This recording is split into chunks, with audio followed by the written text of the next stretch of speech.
welcome to another Common Grounds Meet the Members. For those of you that don't know me, my name is Jo Stevens. I'm the coordinator of Common Grounds, and today I'm going to send you a message. Be kind to others. Always be kind. Now, I also have a business, Quirky Habits, which you can see on here.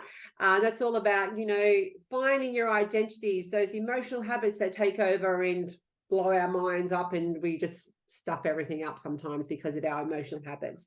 But today is not about me, even though I love talking about myself. Today is not about me. Today is about our amazing Common Ground member, Annie. Hi, Annie. How are you, love? Hi, Jo. I'm great. Thank you. Thank you so much for joining me today. So can you please give us an intro and tell us about your full name and your business, please, if you don't mind? Yeah, for sure, Jo. Thanks for having me on. I really appreciate this.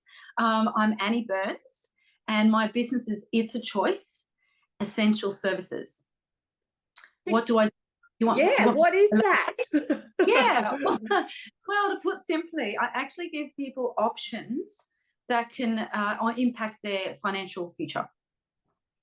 So when you're talking about their financial future, is that talking about investments, or is that on other things? Can you be a little bit more elaborate about that so people can have a bit more of an understanding? Absolutely. That was a bit general. Yeah, there's two ways that I help. I help people generate a second stream of residual income, and it can be alongside their job, or it can be can be just an extra. A lot of people are looking for an additional income right now, and they have multiple income streams. And the second way I do it is I help people reduce their monthly, quarterly, and annual bills. So all those things that you're paying for every single month that you often look at and hate when they come in, like particularly right now, your electricity bill, I can actually put people in 9 times out of 10, I put people in a better position for these essential services: internet, mobile phones, home insurance, gas. Yeah, most of those are the staple ones that I'm looking at every single day and putting people in a better position for that. So you're helping them like with their everyday bills that they have, because I mean, as you just said, like electricity is going through the roof at the moment, and we all know that. So you're able to get like a better plan for them so that their bills are coming in that little bit cheaper, so it's not such a like every month looking at it going, oh my goodness, here it is. Absolutely. Like, I'm probably the only person in the world who gets excited when I see bills in my inbox. Because I get really excited. Most people will go, no way. And, I go, yay, because like the amount of people I've been able to help over the last 10 days has been phenomenal. It's been amazing because people are just knowing what I do. They just send me a message or whatever, saying, can you look at my bill? And I've just been making a lot of people savings, and myself and my team. So yeah, it's just putting people in a better position. And I work with partners. I'm not kind of like comparing with the whole market. I have specific companies that I work with, but most of them give us exclusive deals, which means they're invitation only rates, which is really. So then who are you finding, like, are your customers, the people that are coming to you? Is it like, parents, older people, or is it really anybody that, you find that are just struggling with their everyday bills that are coming in, that are wanting to see you? Yeah, basically everyone, Jo. Like, it's like, what's my niche market? I have no idea. But yeah, everyone, because anyone who's 18 years and over, really, who can have a mobile phone or pays anyone who pays any of these bills. I have helped a lot of older people, but it's the ages are just across the board. But I have helped a lot in particular because they get so confused when it comes to jargon, all that the stuff that they say on the phone is just so confusing to most elderly people. So that's where I'll sit with them and I'll help them. So they love that personal service. But in most times, it's just as easy as someone is sending a bill. I'll email them back and say, hey, I can save you this much money every month. This is the link to sign up. Do it before now so you get that good price. You lock it in, blah, blah, blah, something like that. And they usually come in now, most people, just from getting word of mouth, really. Either they hear about me through, I do go to some networking events, And a lot of people come in through referrals at the moment, in particular. Yeah. So can I ask, why did you go down this road, Annie? Was there a reason why you decided that, this was, that made you go, I want to help others? I feel like that's what your job is about, helping others. So what is it that made you want to go down that route? That's a really good question, because I'm an artist and pretty self-absorbed, really. I was. I love to paint, and I'm really creative. And I was painting, I had my own art gallery, I was doing a lot of creative stuff. But what happened is I actually got to a point where I had to go back to the workforce. Well, I chose to, because things got pretty tough for us financially.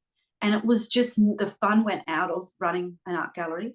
And then I was selling my art, and I still do. I've only just sold a piece a couple of days ago. I still love doing that, but I just thought I need something else. And so I went and got a job, but I thought this isn't cutting it either, so I just need something that makes me feel alive, that where I can help people. And it's everyday people. I think that's what excites me, is people that even with that I help people also generate income through this as well. So it's really about empowering others. And I also have a coaching background as well. I mean, I'm 56, so I've done a lot of things, as you have at this age usually. So it's just that always wanting to help others and empower others. So there was always that person inside of me that wanted to be able to help people in some way. Yeah, and that's I guess that's how it ended up here. Yeah. Do you feel that because of you've taken that burden away, like from your art really wasn't becoming the passion anymore. So now that you've been able to remove that, you're then able to really enjoy your art, but then you're able to then help others as well. So it's kind of like helping balance you out a bit. Is that what you're finding? Absolutely. You've just nailed it, Jo. You've nailed it, because there was a real resistance for me to go into something like this, essential services. Like, what? I've never even read a bill in my life. Are you serious? It really was a lot of resistance, and not ever seeing myself as even anyone who's analytical, or it just was so outside of my comfort zone. But there is a community of people who help me. But I do have mentors in this business, and that's helped me immensely. But also, it's exactly what you said. I actually have found this part of me who actually really likes this. And I really like, even, like I said, I get excited when I get bills in my inbox. It's like, this is crazy. I didn't think anyone would say that, right? But I love then to just, have that release. And I find as well in this, I actually do make it fun. So we were having this conversation before we got onto this, and just before we started recording, I think, and that you can bring out. It doesn't have to be all hard. This business side of you, and I bring out the fun in it, and I guess it's just about. It doesn't have to be yucky bills. No. 100%. You have to just be yourself, and as I said, you quirky self. I love being quirky.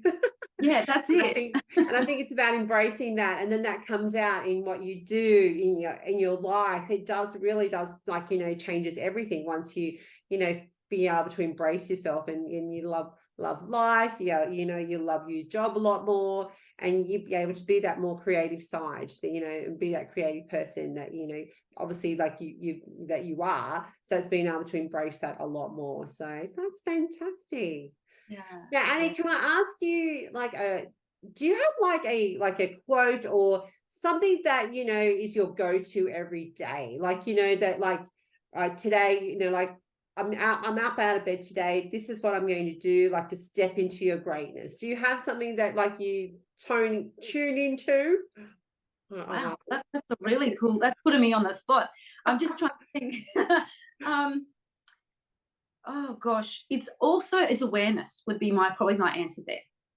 Is what I've learned over the years with a lot of personal development is, until we're aware of where our power is, that might sound really kind of woo-woo-ish, until we learn where that is, until we're aware of that, we learn to have awareness. We could just be thinking we're on the right path, or we're doing something that is the right activity.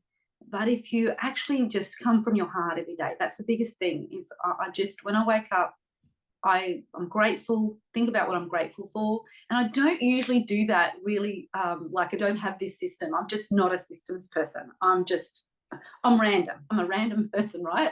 So I'm really hard. It's really hard to create habits for me, often to kind of be routine. But I do kind of, in some way, I just think about my vision for the day. That's the biggest thing I do. Oh, I love that. Yeah, yeah. And I think that just, that's like, I agree with you so much there. I think, because like I provide mindfulness programs, and that's like part of like the self-awareness that I do with Quirky Habits. And I agree with you there. It's not about having to have a system all the time, because we do get busy in life, but it's if you can just tap into that, what am I grateful for today? Being that self-aware of ourselves, that is mindfulness tools. That is being mindful.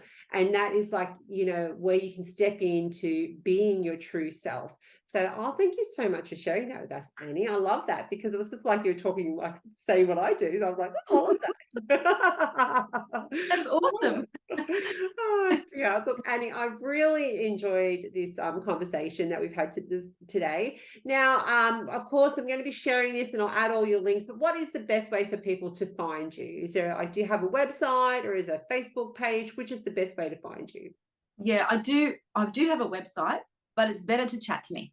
It's actually a lot better to talk to me, because a website, it'll just, I'd just much rather have that personal connection. Yeah. And say, hey, just connect with me by phone or by Facebook Messenger. I have one Facebook profile. I don't even have a business Facebook page. It's just a matter of connecting with me online, or email, or my phone. I'm just a bit old-fashioned. And then have a conversation. Conversation. Absolutely. Yeah. Fantastic. Yeah. Oh, thank you so much for your time today, Annie. And I hope that everybody enjoyed this conversation as much as I did. Look, I appreciate your time, and, we'll put out all the contact details so you can get in contact with Annie. And I hope you all enjoyed as much as I did. And I'll see you all next time. Take care, everybody. See ya. Bye, Annie. Thank you.